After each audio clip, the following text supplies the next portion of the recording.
Taurus, here is your reading for the month of October 2024. Let's get into it, my friend. Okay, so Taurus, very interesting, very interesting reading.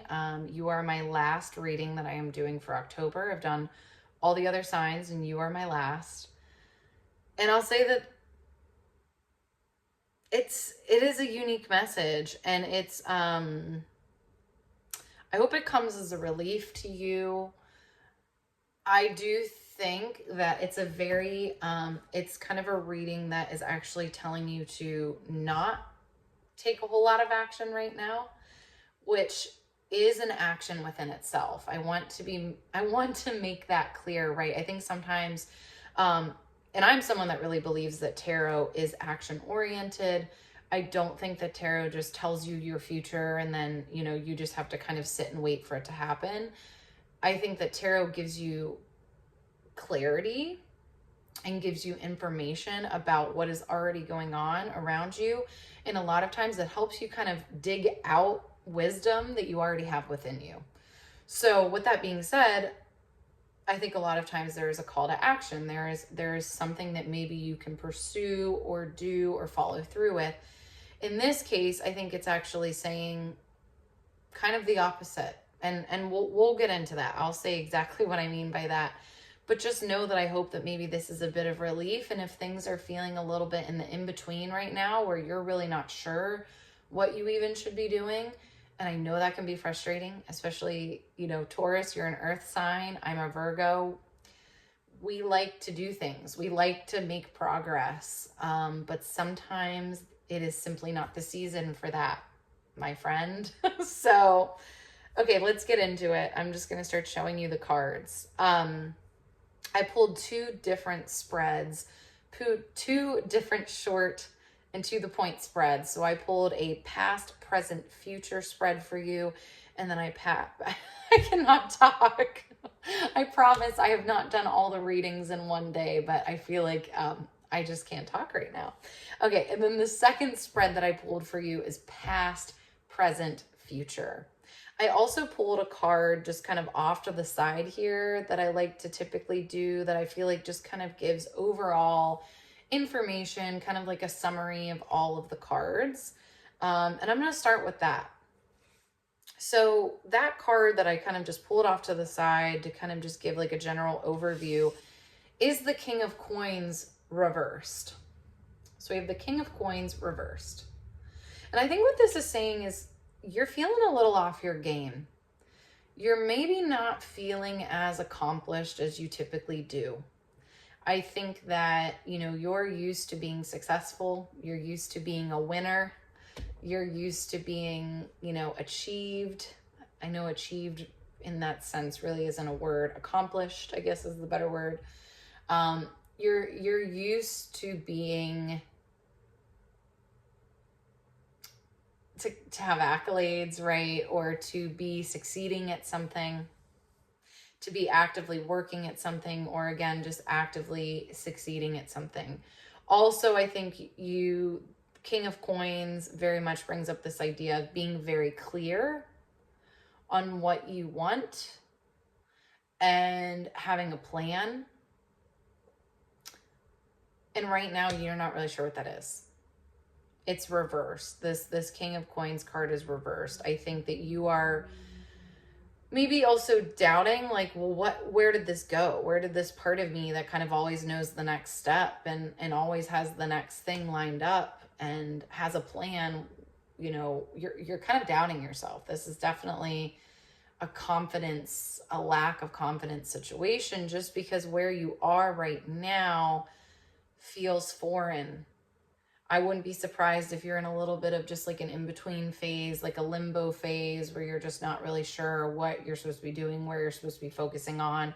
You might be in between jobs, or you might just kind of be over your job. It does definitely feel more kind of career and success related than any sort of like personal relationships or anything else. This definitely feels more like the professional side of you that might be kind of struggling right now. So let's look at the stop, start, continue cards. you have wands in every position. So the wands, the suit of wands is the card for every single one of these. And wands really talks about action, creation, making things happen, new projects, you know, new focuses, new activities. Again, in kind of the context, especially of this reading, I think it definitely talks about new careers, new businesses, new projects, new maybe roles, new promotions, things like that. So we have stop. In the stop position here, we have two of wands. And two of wands is kind of this igniting of an idea. It is kind of getting the fire started. It's, you know, kind of the conception of an idea. So this might be going back to school. This might be starting something new in your business or starting a new business. This might be actively trying to get a promotion in your job. This might be learning something new in your job. However, this is showing up in the stop position. And so I think that you might be trying to find this thing. You're like, okay, so what's this thing? What is this thing that I need to be igniting? What is this next thing that I need to be progressing on? Because again, I think you spend a lot of your time progressing. And so it's almost this a little bit of an identity crisis where you're like, well, if I'm not doing that, then what am I supposed to be doing? Who am I? What is my focus supposed to be? Let's look at the start card. So we have the Queen of Wands reversed. This is really interesting to me. I think that the Queen of Wands reversed it's kind of saying to you, you know, don't be too big for your britches. You know, don't be afraid to just not know. Don't be afraid to ask for help. Don't be afraid to be unsure. If somebody asks you, hey, what are you working on? How's work going? What do you think you're going to do? If people are asking you kind of more oriented, action-oriented or future-oriented questions right now, and you, especially again in the career focus, and you don't know the answer, that is okay. It is okay to not know. It is okay to be in the void. You do not always have to be confidently, you know, kind of brigading through life. It's really interesting though, because this Queen of Wands card to me, she's so light in this.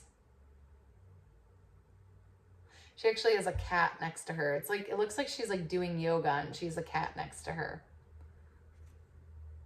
She's got a sunflower above her head. And I kind of like, part of me thinks that this is a little bit more of, I think, kind of the difference between the Queen and the King, the Queen energy and the King energy, is the Queen trusts the flow.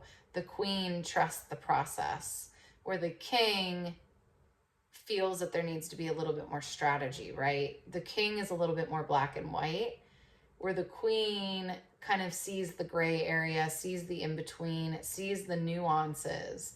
And I feel like sometimes that's why, like a lot of times you'll hear, you know, the woman has kind of the ultimate wisdom, the ultimate say, the ultimate tap on the shoulder of, hey, you're thinking of this a little bit too linearly. Trust me, this one, you know, this will work out, this will unfold. And I wonder if this is a little like this kind of leaning into this place of not everything being so black and white is what you maybe need to play with in the month of October. Maybe it's not, I go back to school or I continue my job or I try to learn this new skill or I ask for a promotion or like, so whatever it is, I feel like you're kind of weighing two different ideas. And we actually see this in your past, present, future as well. In fact, I'll just show it to you. Your past, you have the Two of Swords, which is very much that making a decision, feeling like you're kind of stuck between one thing and the other and having to make some sort of choice. But that is in the past. That's kind of archaic thinking. Most of the times it is not that cut and dry. There's usually a lot of gray area. There's a lot of nuance, and there's a lot of room for to meet somewhere in the middle, right? And so again, jumping ahead a little bit, your present card, we have the 10 of coins, and this is a card of opportunity. I think what it's also saying to you is you have a lot of options. You have a lot available to you, and what if you got to dip your toe into a few different things? But that's that Queen of Wands energy. That's that light, airy, I'm going to kind of just be open to the flow. I'm going to be open to what happens, what unfolds, instead of this very narrow thinking of, I need to make a choice. I need to make a choice. There's a deadline. There's an expiration date. There's not. I think especially in the month of October, you're in a bit of the liminal space, right? You're kind of in the in-between. And it's, if you really fully go there, I think that's where you can find more answers. Your continue card in the stop, start, continue spread is just that. It's the Page of Wands. And the Page of Wands to me is saying, and look, it's like a little girl with a wand. She's got a little dress on. I love these wands cards. They're so pretty with the light, the kind of light beams coming through.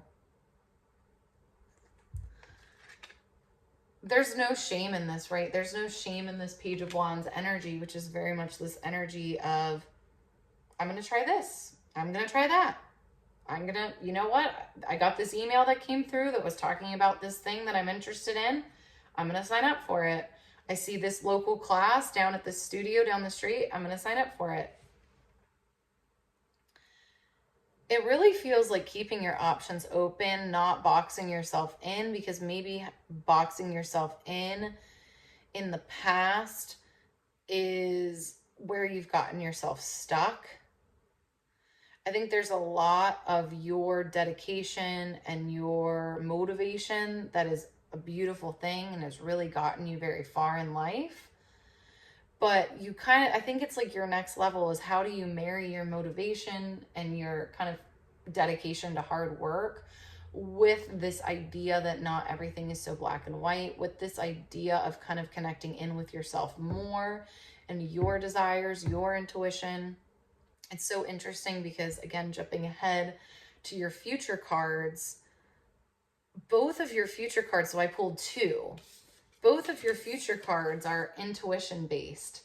So they're the High Priestess and the Moon, which I would say in the tarot deck, these are the two cards that are talking about connection with oneself, connection with one's soul, one's inner knowing, higher wisdom, intuition, whatever you want to call it, but kind of that like deeper knowing that goes beyond, again, kind of the black and white, the feeling urgent, the feeling pressed to make a decision, you knowing, okay, no, I need to hold off. I need to be patient.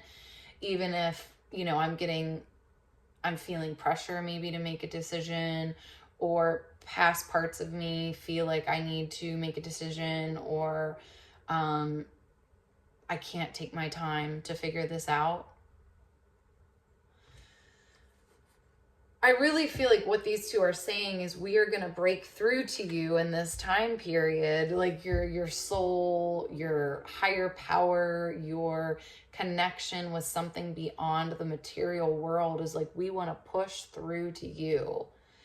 And we want to really, really help you continue to see success in your life and to see growth, but to maybe make it a little bit more focused and a little bit more unique and authentic and intentional with who you actually are, versus this, I'm kind of just checking things off a checkbox because it feels good to do that and I feel like I should do these things, right?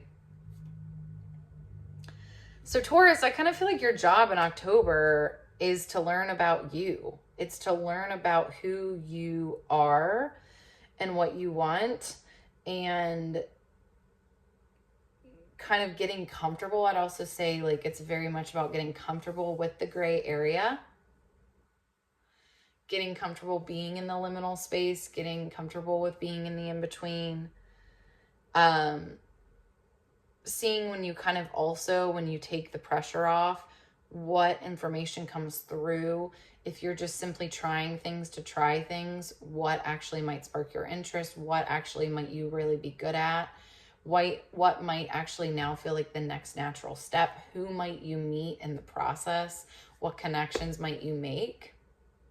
So in the month of October, it's not taking a whole lot of action. It's more when you're seeing cues, when you're kind of getting little things that pique your interest, when you get a little zing of, ooh, that's standing out to me, that is the connection with yourself, right? That is, I think, right, messaging from your guides, from spirit, from whatever you believe, right? I believe it's messaging saying, hey, pursue this.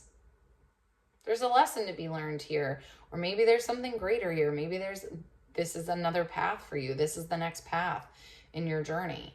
But when you're so closed off and when you're trying to make all the calculated moves, that can't happen. That's why there has to be a balance in everything. In Taurus, I think you probably do it, I would say maybe the best of everyone in the zodiac. You seem to really know how to manage, I think, like kind of leaning into who you are and your creativity and your expression, but then also having this very kind of dedicated, motivated, task-driven, routine-driven side of you.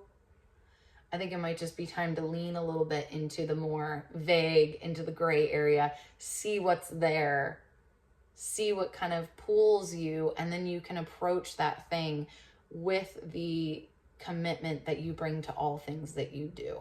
Whatever you decide to do, you're going to do it well, but don't force it. Let yourself be guided to it. Taurus, that is what I have for you for this month of October. I hope that this was helpful. I hope that this resonated. I hope that if nothing else, it gave you a little breath of fresh air. It gave you a little bit of, okay, yes, this is exactly how I'm going to approach October, and I feel at peace with that. I would love that for you. Feel free to comment below and tell me, what you're taking from this. Always love to hear that from you. Like, subscribe, all the things. I will be back with weekly check-ins, weekly readings, and lots more fun stuff. So thanks so much, Taurus. Have a beautiful October, and I will see you later. Bye.